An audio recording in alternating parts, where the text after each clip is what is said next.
Social Security changes are on the horizon, but could these changes strengthen the system or push it closer to collapse? Today, we'll dive into the promises made by President-elect Donald Trump and what they could mean for millions of Americans.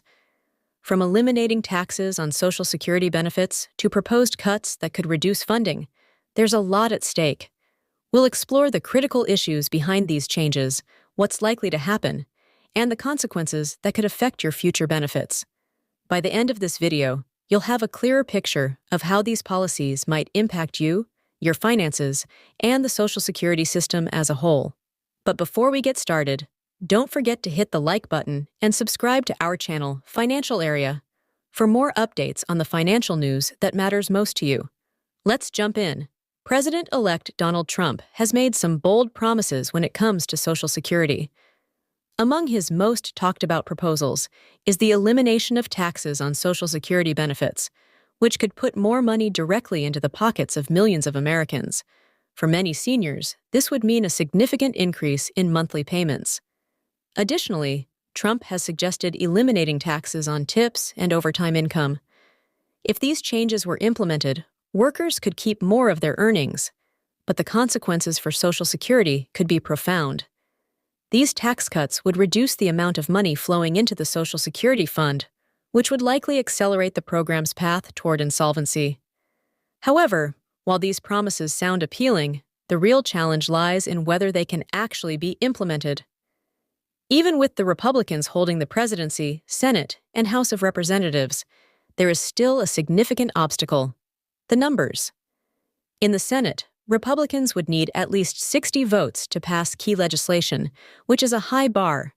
Currently, the GOP doesn't have enough of a majority to push through these sweeping changes without some degree of Democratic support or a substantial shift in the political landscape. Experts point out that even if Trump gets all the support he needs from his party, there's a real possibility that some of these ambitious promises may never come to fruition due to partisan gridlock or the difficulty of passing such significant legislation. In fact, the mechanics of these proposals are far from straightforward.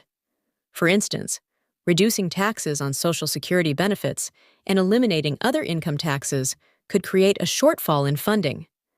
While the immediate benefit to recipients might seem attractive, these cuts would deplete the trust fund faster, and without additional revenue streams to back up these changes, the fund could run out even sooner than anticipated.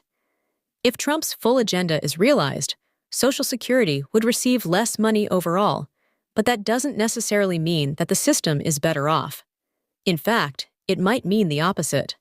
The question remains whether these cuts are sustainable in the long term, and what other changes might need to be made to balance the system. At the state level, the situation with Social Security taxes is just as complex.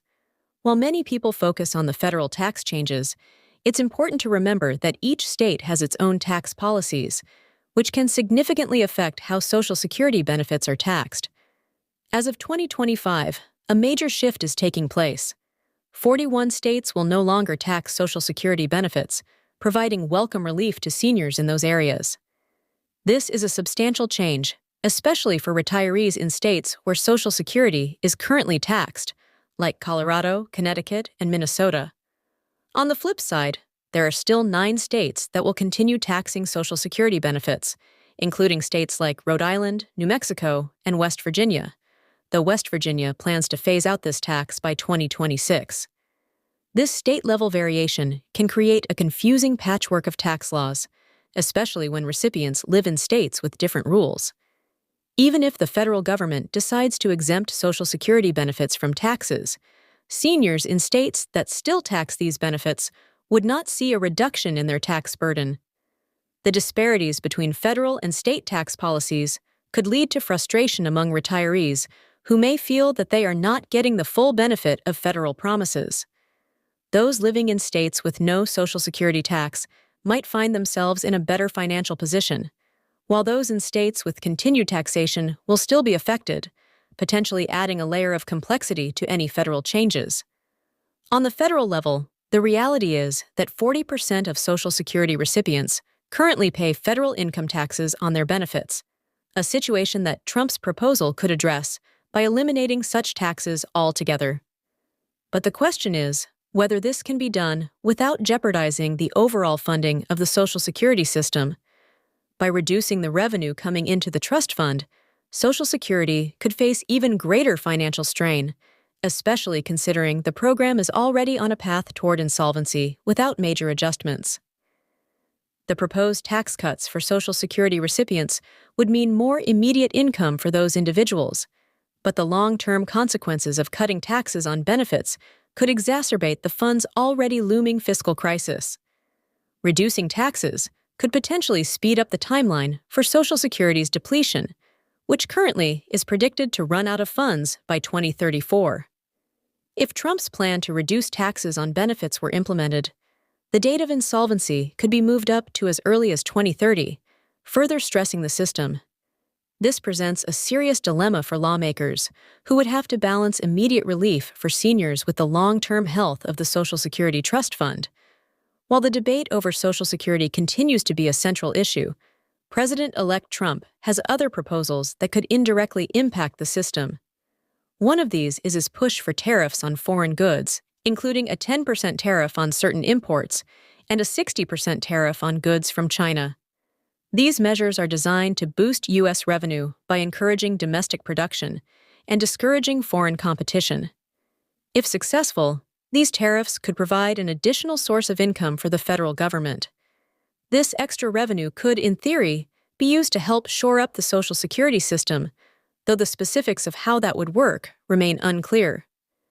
The broader economic impact of these tariffs would need to be considered, as they could lead to higher costs for consumers and potentially slower economic growth. If the tariffs succeed in generating substantial revenue without stifling the economy, they could provide a financial cushion that might help offset some of the cuts to Social Security funding. Another significant proposal tied to Trump's agenda is his stance on mass deportations, which could see over 1 million people removed from the country.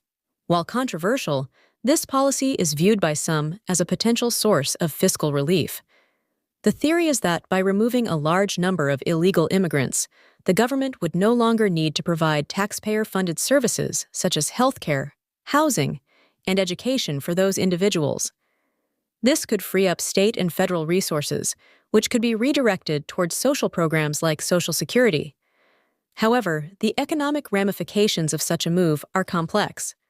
While it might reduce certain government expenditures, deportations could also harm the labor market. Many of the individuals impacted contribute to the economy, including paying into the Social Security system. Removing them could reduce the workforce and shrink the tax base, which could ultimately hurt Social Security revenue in the long term. On top of these broader economic shifts, there are also specific proposals aimed at modifying how Social Security taxes are levied. One of the key ideas being discussed is raising the taxable maximum, the amount of income subject to Social Security taxes. Currently, in 2024, the maximum income that is taxed for Social Security is $168,600, but this number is set to increase to $176,100 in 2025. This change would impact higher earners, but experts argue that the taxable maximum should be raised much further, potentially up to $300,000 or even $400,000, to ensure the system's sustainability. However, this idea faces significant opposition, particularly because it conflicts with President Biden's pledge that no one making less than $400,000 per year would see a tax increase. This promise creates a political hurdle, as any move to raise taxes on higher earners could be viewed as a violation of that commitment, complicating the broader debate on how to secure Social Security's future. As discussions around tax cuts, tariffs, and immigration continue, lawmakers are also considering bills like the Social Security Fairness Act, which could provide a boost to some beneficiaries, but also exacerbate funding issues. The Social Security Fairness Act aims to eliminate provisions that reduce benefits for individuals receiving pensions from state or local governments, as well as spouses and survivors receiving government pensions. This would increase the amount of money flowing into the Social Security system for some individuals, But the flip side is that more money in the system could speed up the depletion of the Social Security Trust Fund, especially if revenue from taxes isn't sufficient to cover these increases.